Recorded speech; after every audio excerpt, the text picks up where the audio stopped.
seats. Yeah. I think it's on. Yeah. If you could please find your seats. Welcome to CSIS. Welcome. This is a very unruly crowd we have today. Welcome to CSIS, otherwise known as the Barton Family Reunion tonight. This is a very special night. My name is Craig Cohen. This is a very special night for us. We have the return of Rick Barton to CSIS.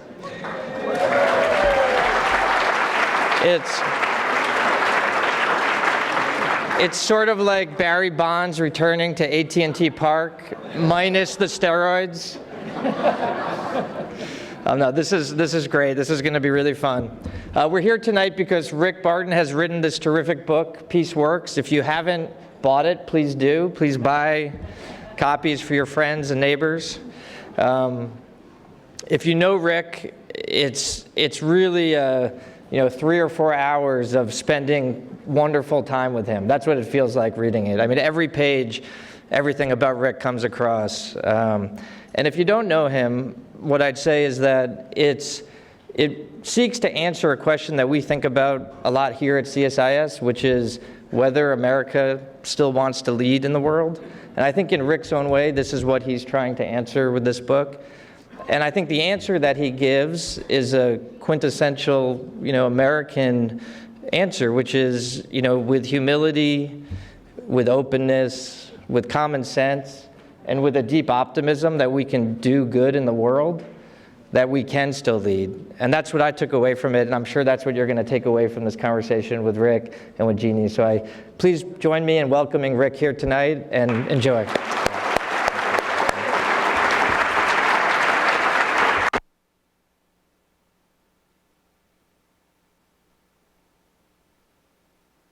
A poll to see how many people have worked with, learned from, been inspired by Rick Barton, but I'm certainly not going to start there because it's the entire room. So I feel incredibly privileged to be sitting up on this stage with you, Rick.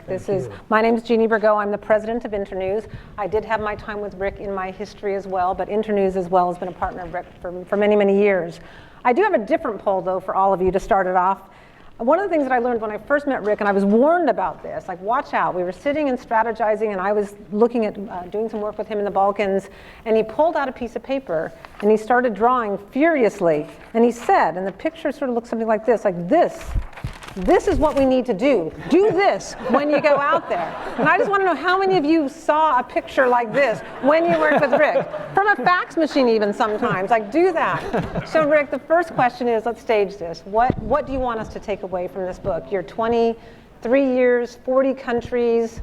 You can borrow my notebook if you'd like, but we'd love to hear that big overview from you. Well, just let me start. First off, gratitude, because it's been said before, but it really does take a village to do this work. Can you hear me okay? Well, can I just reassure you it was brilliant? Can you hear me now? Should I speak up louder, or can you turn it up? Louder. Okay, I'll try to speak louder, or is that helping? Okay. So first off, I have great gratitude for everything that all of you have done to allow me to be here and to write this book. And thank you for coming out tonight as well. This is really kind of an overwhelming celebration.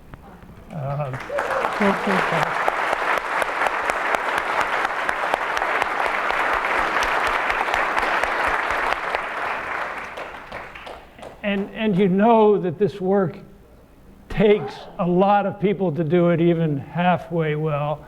As Doug Stafford, one of my first bosses in this field, used to tell us constantly, this is venture capital, so you're not going to succeed all the time. And in fact, you really don't succeed most of the time. But if you keep going at it and you really love the work and you have great people to work with, your chances of success are much, much greater. And right from the very beginning of the book, I tried to make it clear that it's all of our work. And the only way that America is going to do it better, which I firmly believe that we can do, is if the American public engages in this struggle to make the world more peaceful. And the fact that all of you have committed so much of your efforts obviously lifts people like me up and lifts up the younger people who are here in the room and those that I've been lucky enough to help bring along over these past few years. So I trust you'll get that message from a lot of different places tonight. And I don't know if it answers your question, but keep coming back. Yeah. So in your book, Rick, you identified two really key core values that you bring to this work. One is the importance of catalytic assistance, and the other is deeply, deeply local solutions, working with local communities. I'm just going to read a bit from about catalytic assistance. Our assistance is most valuable when it arrives early, supports local initiative, and jumpstarts promising changes. America should think of itself as a venture capitalist, not a pension manager. One of my favorite lines from the book. And the types of programs you describe are some of the communications programs, which are near and dear to my heart, but community infrastructure projects, even cash for work. And I think all of us have seen these work in some cases and not work so well in other cases. So I'd love to hear particular tactics that you think are really effective when it comes to using catalytic assistance, or even some of the failures, so that we can learn from your experience and sort of how to maximize catalytic assistance. Well, to be catalytic, it starts with listening to local people and making sure that you don't come in with your warehouse of ideas. It's good that you have reference points and experience, but not if you keep applying it blindly to every problem that comes along, which is our natural tendency. The field that we're in tends to attract bright people. We're not nuclear physicists and we're not rocket scientists, and we're not brain surgeons, but we think we're close to that. And so that conceit leads to what many of us have probably enjoyed much of our lives, which is to be the first person to raise our hand when somebody calls in class. I used to think that meant that you were smart and you had the answers, and then we heard that our daughter was doing this quite a bit in second grade at Key School here in Washington. But it turned out that she raised her hand to answer every question, and she didn't really have the answer. She just liked having her hand up. And that is actually a better place probably to find ourselves as we search for these answers, because if you do the hard work, and there are people in this room who have really done the hard work, they go out, and without naming names, I know you all know who I'm talking about, they will go out and talk to hundreds of people before they lock their mind on an answer. Now the problem with being smart is that we always got rewarded for being the first to the answer rather than letting it wash over you. So if you follow that process, I think you're much more inclined to hear things that you wouldn't have heard before. And it gets to one of my major criticisms of the United States government and the interventions that we've gone into. I think there should be a Powell doctrine for interventions. We should not ever go into a country unless we know 100 people in that place first. That would have kept us out of quite a few messes.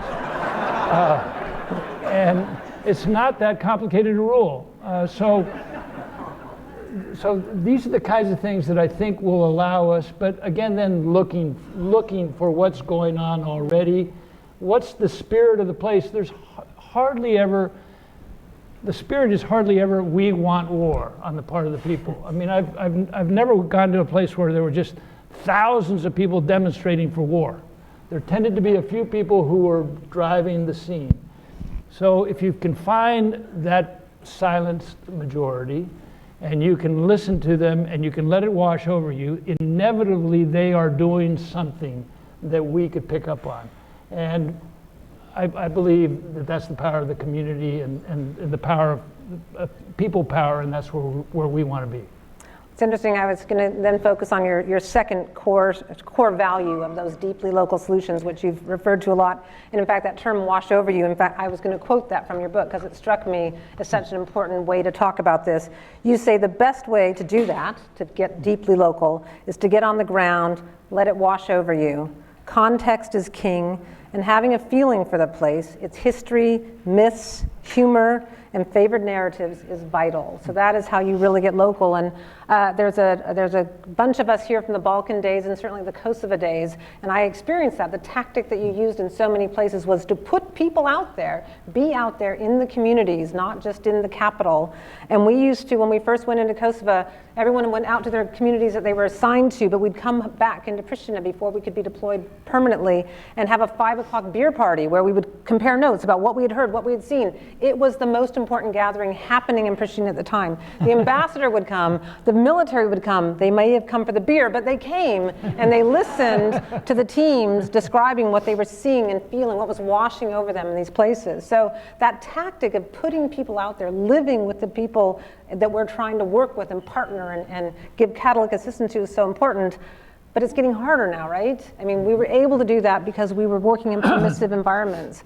What do we do now that so many environments that we're trying to address are not as permissive? How do we get that same human intelligence when you can't even go there? What are your recommendations for those of us working on places like Syria and Yemen and the like? Yeah, so the risk profile is really terribly fraught these days, and we don't travel with the ease that we did before, where we almost had a protective shell if we were the United States or the UN representative, and now you're just as likely to be a target. So it is tough, but I do think that we have to really rethink our risk profile, and there's quite a lot of discussion in the book about this. In particular, there's a chapter near the end of the book where I talk about some of the internal changes that I think we need to make, because I feel like we oftentimes shoot ourselves in the foot bureaucratically, that our institutions have gotten too obese, they were not able to operate in a world that requires great agility and rapid movement. And risk is a big part of this. I think in the case of the State Department, I think we really actually have to renegotiate the risk deal that we have with our employees. There's a reference in the book to a retreat that Secretary Kerry had planned for almost a year, and it ended up being the 80 senior people in the State Department. And by the end of the meeting, it was clear that the biggest issue that was most on people's mind, in the minds of the most senior people in the room, was how do we accept a bit more risk, or we won't be able to work any place. We'll end up with embassies that are essentially Marines and a few other way outside the capital, and where visitors will have to spend 2 or 3 hours to even get into it. And we're very close to that reality today. So I do think that the risk equation needs to be looked at, but it's not simple because there's so many independent players out there right now. And the book actually starts with is the world going to hell? Because that's kind of the way it feels to many people. It's actually a much more peaceful world than the last century, where we lost 100 million people to war. But we have daily reminders, many of them in our own neighborhoods, of violence and of terror. And that has created this sense of fear. The one thing I would say is that I think technology can be our friend here. And for example, this is kind of a fun story. I was teaching a course at Princeton, and I heard, and I received a call from my neighbor, Stephen Lennon, who I think is here tonight. Yes. Stephen, who, Stephen deserves his own ovation. He runs OTI now, and he's done a brilliant job.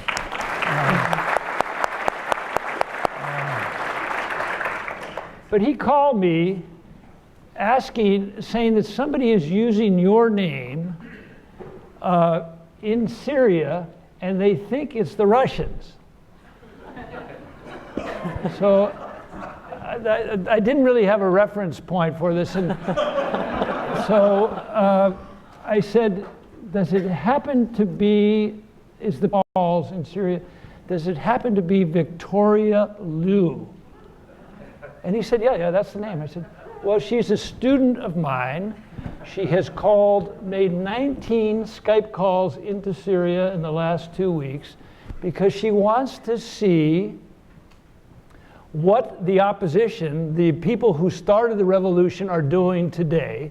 And by making these calls, she actually found out things that I had not seen in any other place, any of the open news sources or any of the intelligence that we've been, and those kinds of contacts are possible. And I hate to do it that way because the human contact is so much better. When you guys went out in Kosovo, you could actually hear the tanks rumbling by.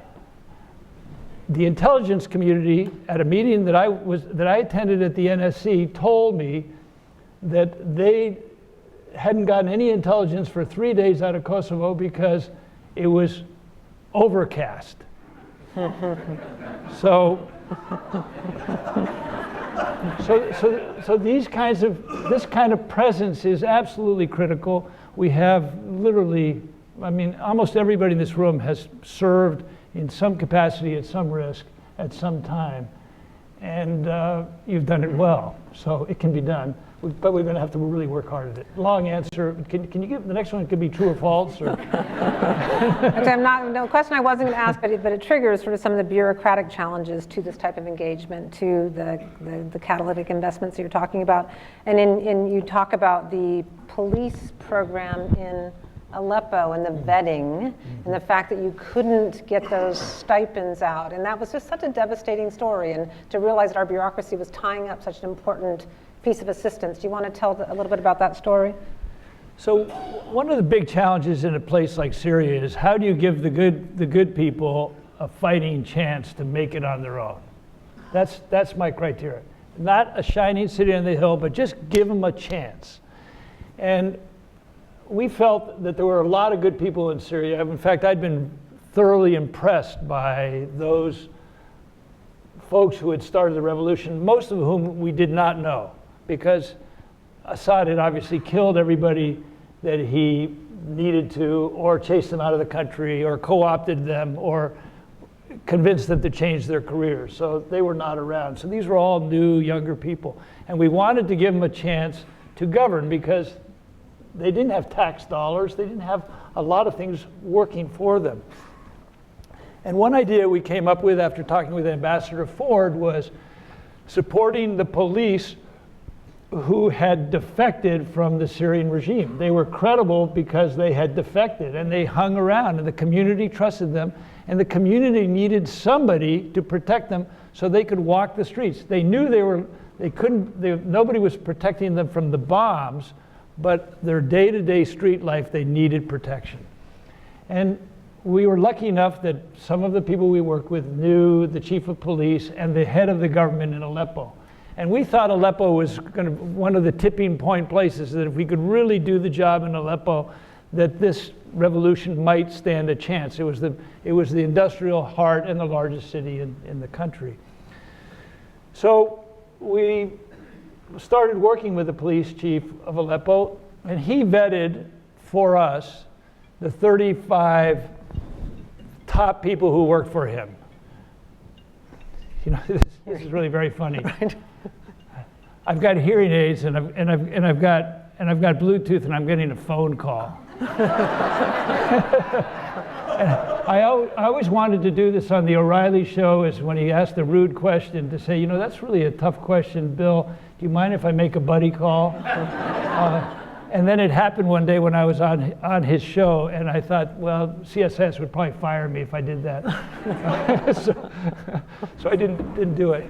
So anyway, we had this police chief, and he was making an effort. He had 1,200 people working for him, and we paid their salaries, their stipends for 3 months at about $130 per policeman per month.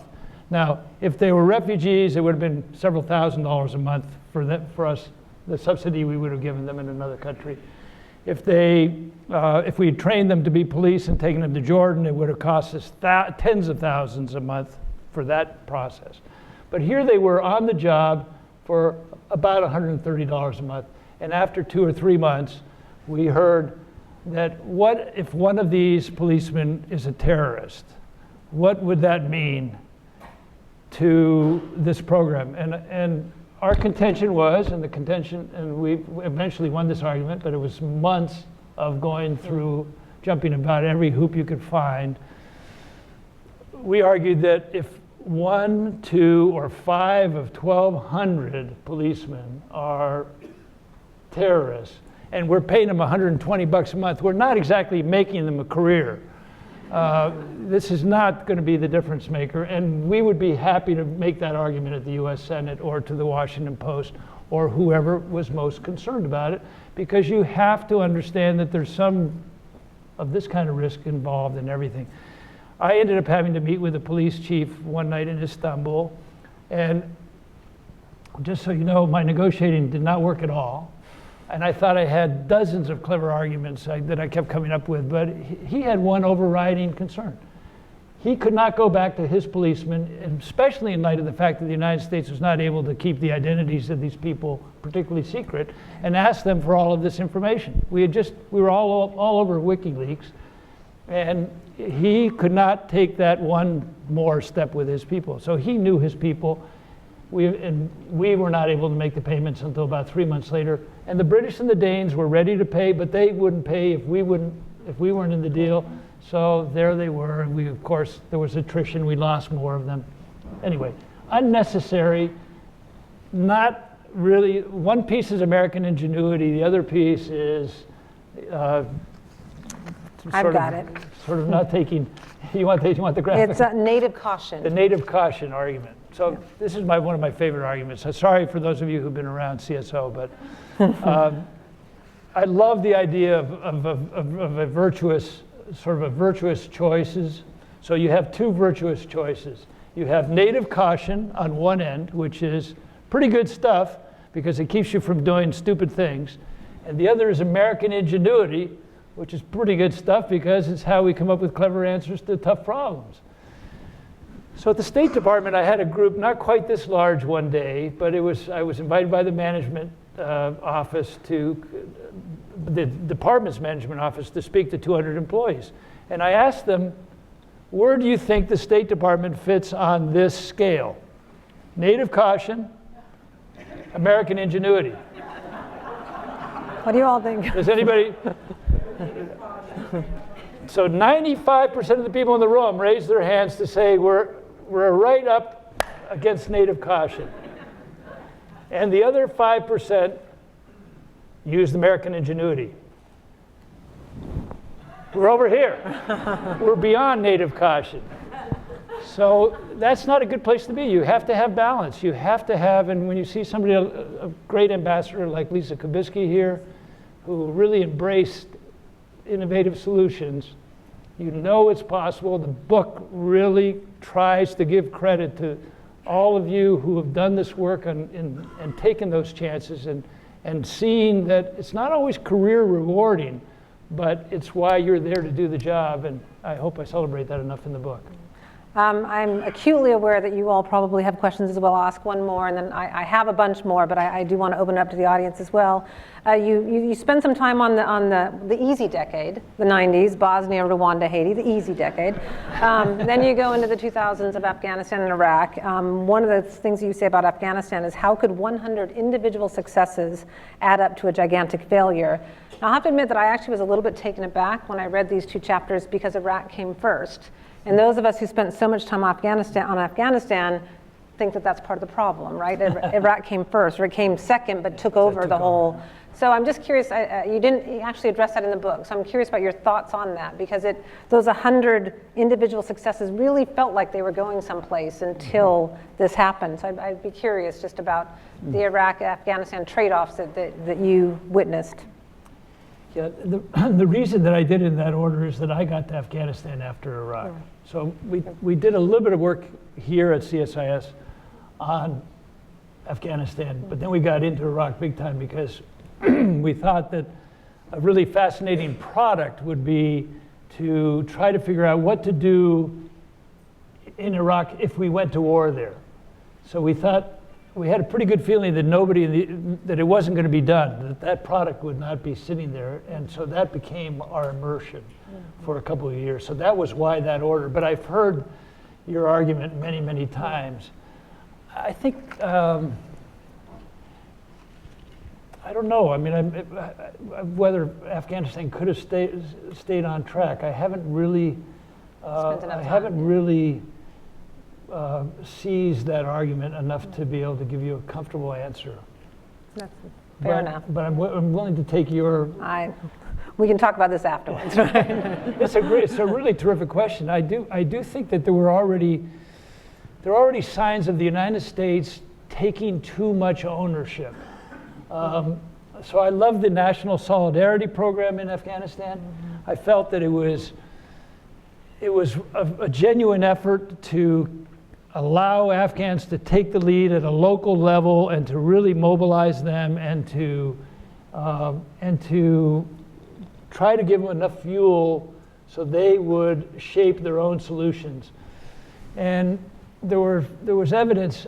We never funded that to its full ability. We could have. It had absorptive capacity. For sure. I heard people use that argument in Afghanistan, which always drives me crazy, that there's not enough absorptive capacity here to handle more resources. And so there were arguments that suggested that we were already on a slippery slope there. But and we did a second study that said the U.S. had had a wonderful period of digging out of the hole, because Afghanistan was in a deep, deep hole. This would be a place for one of these. Probably shouldn't Here you go, Rick. Need a blackboard. But then when we got above water in Afghanistan, we started to plateau, and we, in fact, in our second report said that we felt it was trending south. Now, of course, Iraq was already there, and this is well into the Iraq War.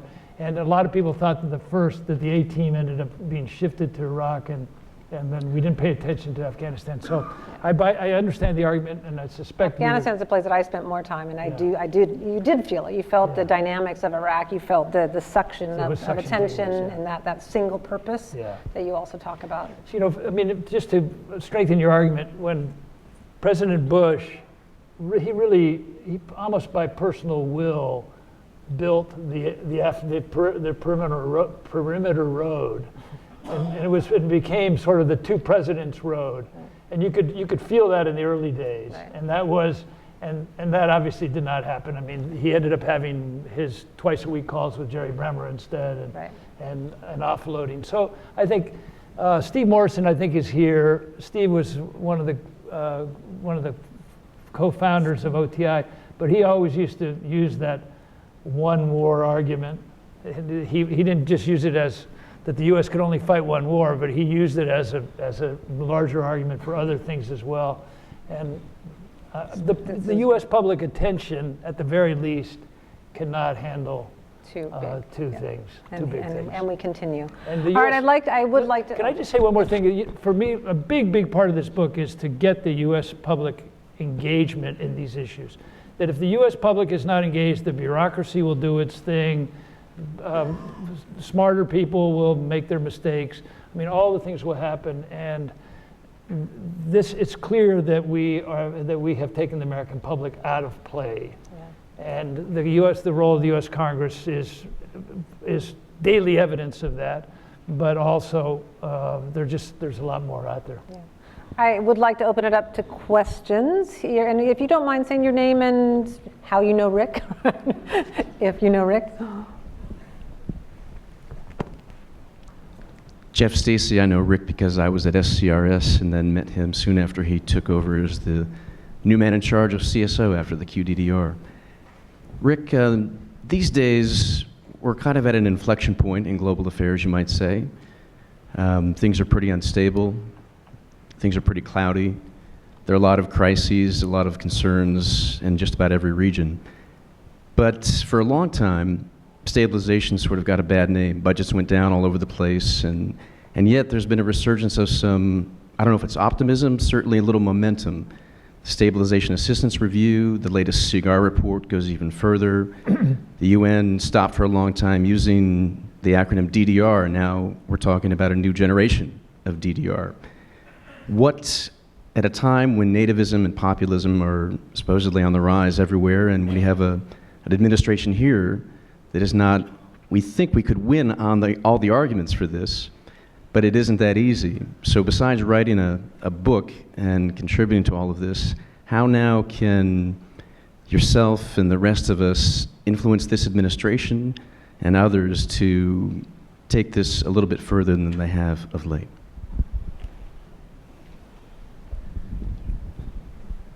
That wasn't a true or false question. Well, my biggest worry about this moment right now is that America First really feels a lot more like America Alone, and I don't get loneliness as a solution to almost any problem that I face, and certainly not to global problems.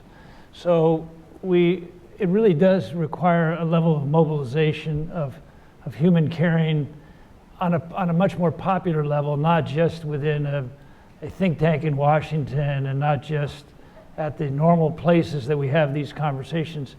And the only thing I can say to you is that when I've had a chance to have these conversations, and I have a wonderful memory of going to the York County Democratic Women's Club once. And this is not a group that really addressed foreign policy issues as their main course. But I had just been in Haiti, and I realized on the ride home, and I spent the whole evening talking about Haiti, and I realized on the ride home that actually they seemed to care about what I was saying much more that night than about any other meeting I'd had with them over the years. So that kind of struck me that, there is a strong native interest in this stuff. And it shows up in almost every town in America. If you stop and you used to be able to say, who's your American Field Service student? Or is there somebody, Aaron Williams is here, is there somebody from your town who's been in the Peace Corps? I mean, there's a huge pride. Or Pat Haslak grew up here. I mean, those kinds of things really resound. So we have to figure out a way to reconnect to it rather than always having these big policy solutions. You would think that the fact that almost every Secretary of State in the last 20 or 30 years has said we've got to do this work better and we can't just write reports about it, we actually have to operationalize some of our ideas, you would think that would be a strong argument, but it hasn't been strong enough to overcome the bureaucratic resistance.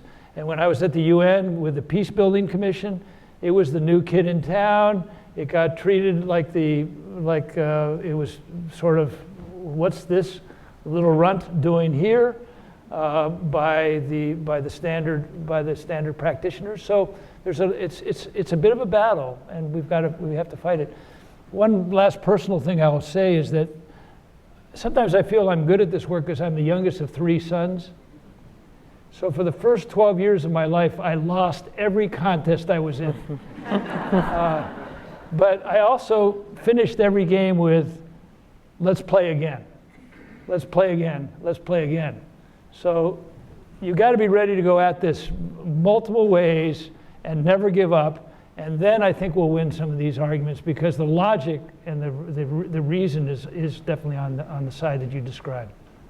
I hope that sort of answers your question. I think I'm sort of answering a lot of questions today. Go here. So.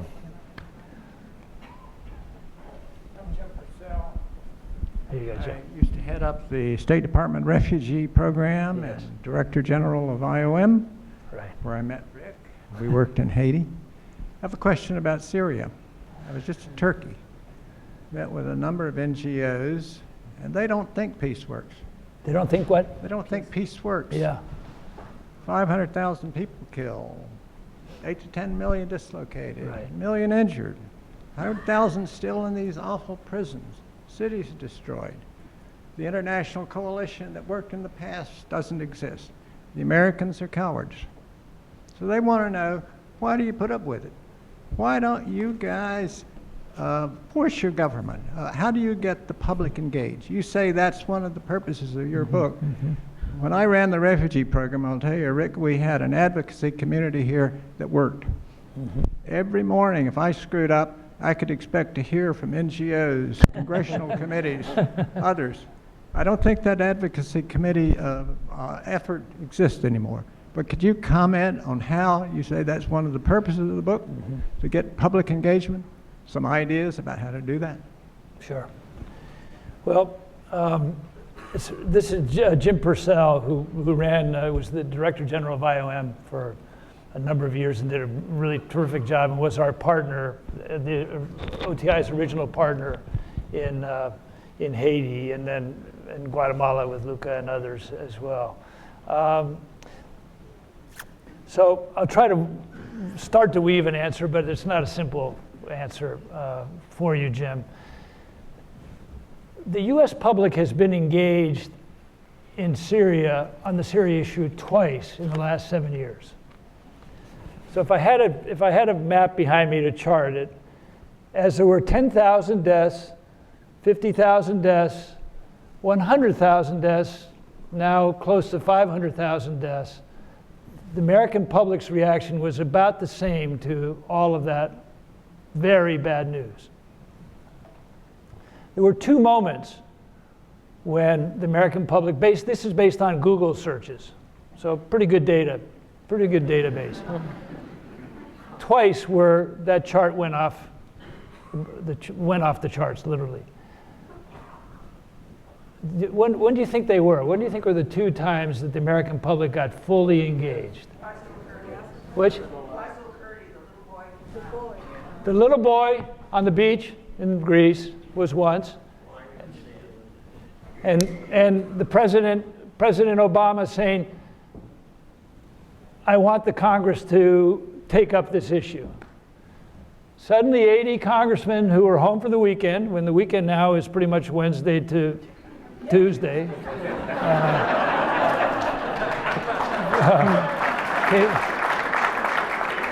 flew back to Washington for a White House briefing. And you know that every one of them had a press release that said, damn the White House for moving ahead on this war without consulting the Congress. So they had to shred all their press releases, and they had to come back and actually take a full-time serious briefing because there was a chance that they were going to have to vote on this issue. They should have to vote on these issues, as they have not on the last 20 US interventions. So there's got to be an expectation of what I say matters, and this is one indication of it. I think a second way that you get the American public engaged more, Jim, is that there's a chance for success.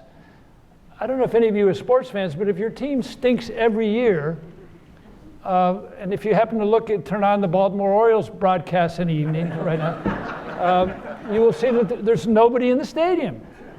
Okay, well, this is sort of the way it has felt to the American public as we have taken on these interventions. I don't think most Americans would say, Iraq, great, and I hope we get another round there, and Afghanistan, terrific after 15 or 18 years. So now you could say that the advocacy community has gotten a little lazy, and I would agree with you.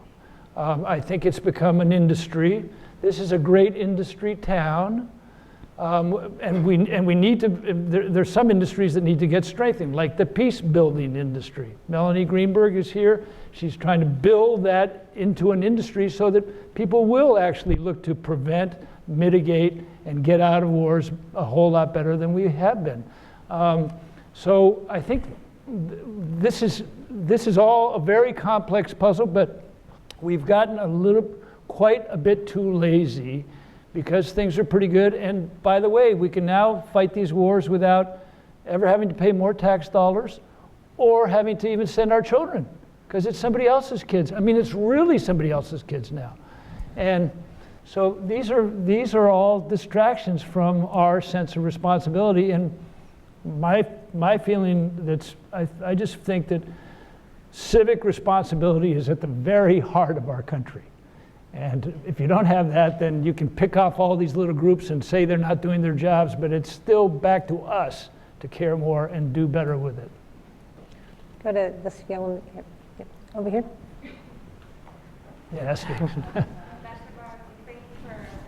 They're going to give you a microphone so maybe I can hear you. I wish they Bluetooth right into my hearing aids. Master Barton, thank you for an excellent panel, and thank you for the book, which was meaningful to me. The biggest takeaway for me was the critical mistake of failure to engage the local community. And my question for you is more personal.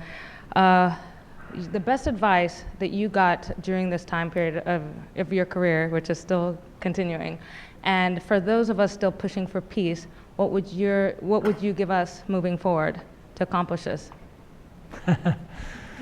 That's quite a lot of responsibility. And by the way, I'm a huge admirer of your generation, and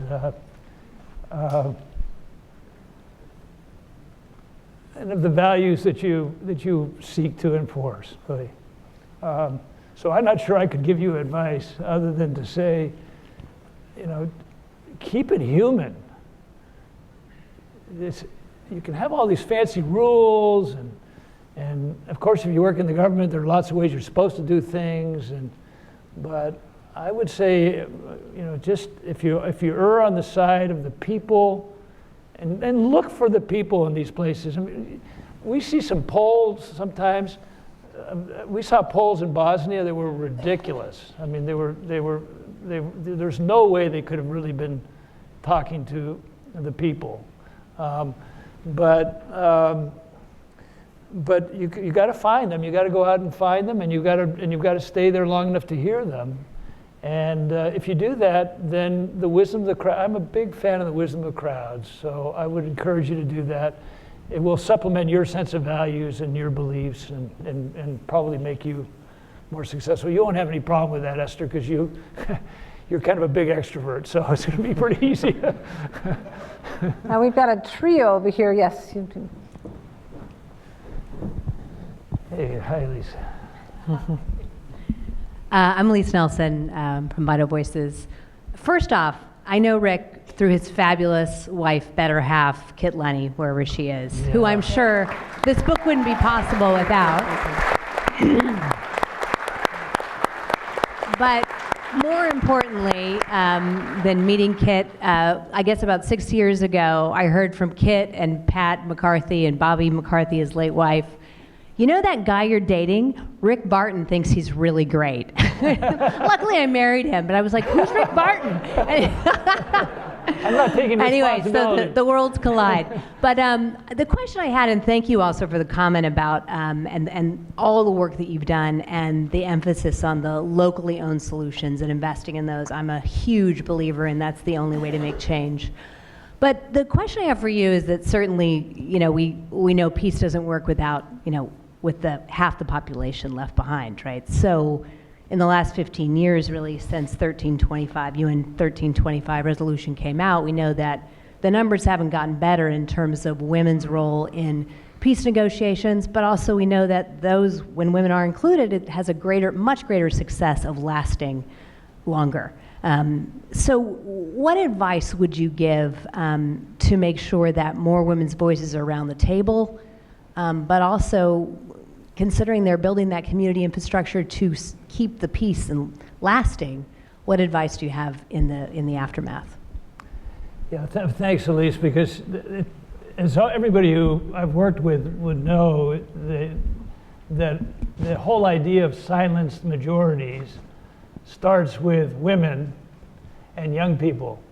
And those tend to be two groups that are shut out of almost every political process around the world. And if you put those two groups together, you already have a distinct majority of the population. Most of the countries that I've worked in are 50% under 25 years of age. So it's pretty easy to see, and they're never in the political process. They often are used as fuel for conflict, but not given voice.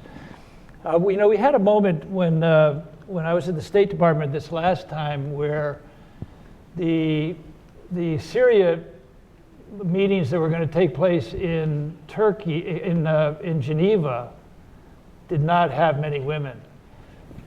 And it turned out that the Secretary of State's special ambassador for women came to our office and said, we need to make an alliance to make this different.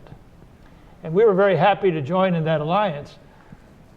But it did have one very practical first step, which was we need to have the names of the women. We need to keep providing names of women who will be there, who could be there, because none of these people know these folks. I mean, so it started with a complete blind spot. It wasn't, there was worse than if they had been doing it intentionally. They just knew nothing. And so that was something that we set about doing, and I think we got some representation. But generally what Elise says is right. Less than 5% of the peace negotiators are women, and the results, I think, will never stick unless you have them there. One of my best first experiences was in Mindanao. I don't know if anybody from OTI who worked on Mindanao is here, but we went. Okay, great. So we went to Basilan, the island of Basilan, and we were supposed to be sort of slipping in there quietly, unnoticed, but there on the dock, when this freighter landed with about 3,000 or 4,000 people, were the Bangsamoro Women's Association, and they had a huge banner saying, "Welcome, Rick Barton of USAID," and a few other things of that sort. And so our cover was pretty well shot. But the women were really running the whole peace process because the men had been in the bush so long that they didn't have any real connection to the community any longer. So in that case, they were known, but you could be sure that when the government took shape, that the women were not in positions of authority. So again, and that happened in Sierra Leone. We saw that, and Sylvia Fletcher's here, and she really worked hard on that. And Rob Jenkins was very involved with that. And there were, this kind of thank you for doing your service. Now we'll take over attitude is obviously pretty well established and needs to be broken down in many, many societies. And that's what we saw in this country after World War II as well, when there were so many women that did so many jobs that had been done by men before. And obviously they then were sort of left out of the job market after that. So it's a big challenge, but you're doing it the right way, Elise, and it's going to be one step at a time, I'm afraid. Got a question here in the back.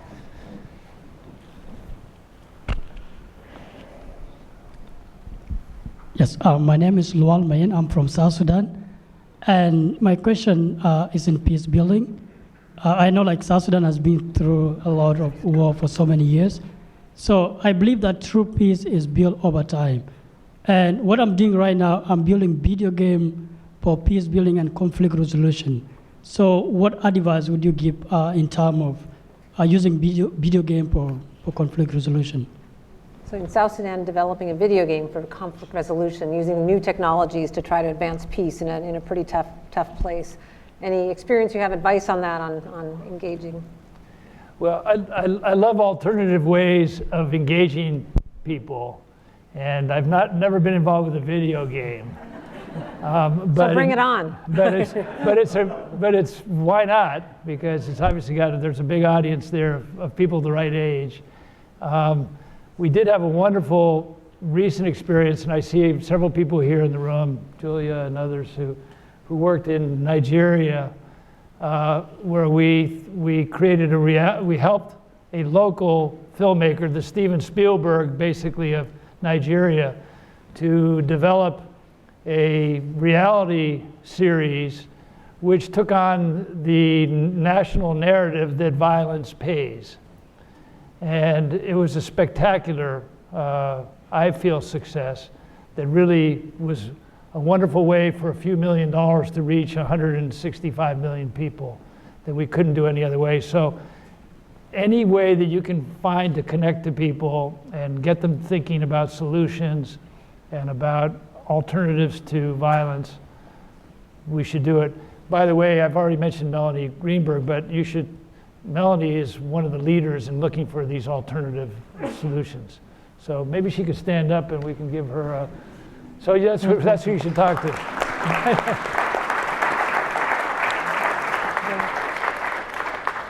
Other questions? Yeah.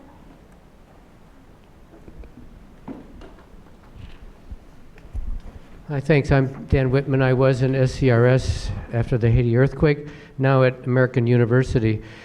You were talking earlier about natural caution and American ingenuity and the space in between. Conservatism prevails. Maybe not too much longer, but it does now in decision making. Before World War II, we called it isolationism, which was, or it was tied to that, which was the tendency not to engage. After 9/11, we had something called neoconservative conservatism. Engage with the hope of improving things. We now have something that some journalists call paleo-conservatives, which is engage without the hope of improving things. My question, and it's not a true false, I'm afraid, is there certainly are legitimate elements in genuine conservatism. What would you find that they are, and how would you reach out to conservatives to try to bridge the gap that we now have with polarization? How would you convince conservatives that engagement with the hope of improvement might be in their interests? Well, it's starting to feel like an exam. And it's really a good question. It's really a great question, because it's not just about engaging conservatives. It's about engaging almost anybody in the American public and making sure they're talking to each other as well. But I do think that there's a native quality to conservatism, which respects history and respects the experiences that we have gone through as a society, and tries to build off of those in a very constructive way. And it would be hard to argue that the United States hasn't had a pretty good cycle over the last 70 years. Avoiding big power conflicts has worked out quite well for a lot of people. Now, there are pockets of suffering in the United States, and there have always been pockets of suffering in the United States, and they tend to move around, although there are certain parts of our society that get the repeat cycle more often than they should, or never get out of the cycle that they're in.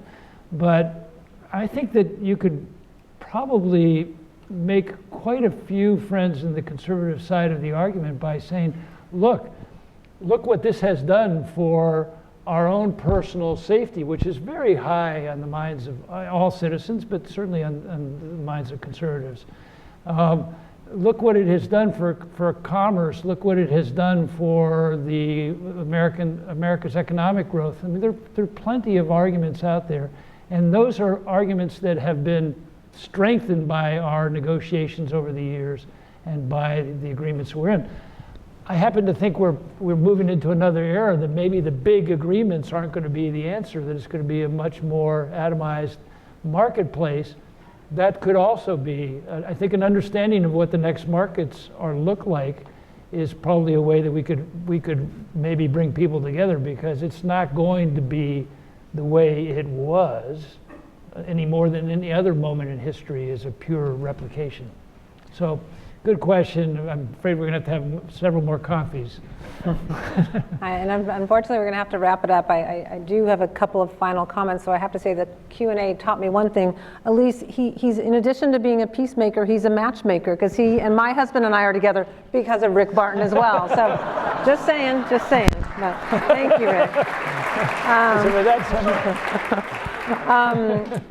Rick, I have two quotes that I want to end with, and I think you will be signing after this, and there may even be more books, hopefully, after this. But to close, I first want to just quote the final paragraph of the book, because it really captures, I think, everything that you were trying to say to all of us tonight. If we start with a core respect for people of a place, recognize their wrenching human experiences, accept that our role is to believe in their potential, the United States will be a more effective peace builder. Trust the mortar of societies will grow, and we will all be safer. That is beautiful. Thank you, Rick. And I want to do one more quote. In your intro, you gave special recognition to Doug Stafford, who you talked about at the beginning of this. And he said, He let us know that to work on the world's toughest human problems is a blessing, that risks are worth taking, and progress is possible. He was a disruptive spirit who always sought to improve the lives of those in need. Rick, I hope you know that those words apply to you, and that all of us in this room and so many people around the world are so grateful for everything you've done. So thank you, Rick Barton.